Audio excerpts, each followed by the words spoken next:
ভাই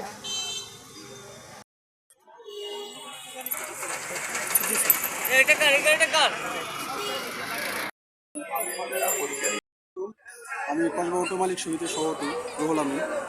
তো আজকে কসবাতে যে অভিযান দেওয়া হয়েছে, কসবা অটো এবং সিএনজি নির্দিষ্ট জায়গা থেকে গাড়ি পরিচালনা করতে হবে। যদি যত্রতত্র গাড়ি থামানো হয়, প্যাসেঞ্জার নামানো হয়, তাহলে মোবাইল কোডের মাধ্যমে জরিমানার আওতায় চলে আসবে। এজন্য আমি কসবা উপজেলার দুটো অটো এবং সিএনজি আছে সকল ড্রাইভার ভাইদেরকে অনুরোধ করবো, সিএনজি যেন সিএনজি স্ট্যান্ড থেকে এবং অটোগুলো এই জনতা টাওয়ারের অপোজিটে আমাদের অটো স্ট্যান্ড, ওখান থেকে গাড়ি পরিচালনা করার জন্য আমি সকল ড্রাইভার ভাইদেরকে আমি অনুরোধ করছি।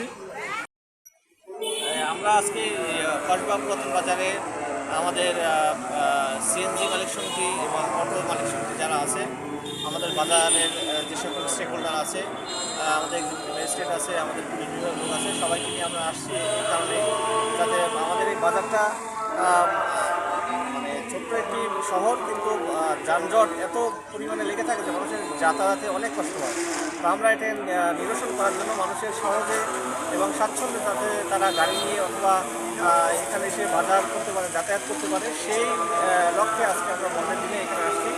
তো আমরা এসে বিভিন্ন পয়েন্টগুলো আমরা দেখে দিয়েছি, কোথায় সিএনজি থাকবে, কোথায় অটো থাকবে, এবং আমরা পৌরসভার পক্ষ থেকে কিছু ট্রাফিক তাদেরকে আমরা রেখেছি, তারাও আগামীকাল থেকে দায়িত্ব পালন করবে। তো আমি আশা করছি সবাই যদি আমাদেরকে সহযোগিতা করে আমরা এই বাজারের যানজট নিরসন করতে পারবো এবং সহজেই ভালো স্বাভাবিকভাবে এবং স্বাচ্ছন্দ্যে যাতায়াত করতে পারবো। ধন্যবাদ।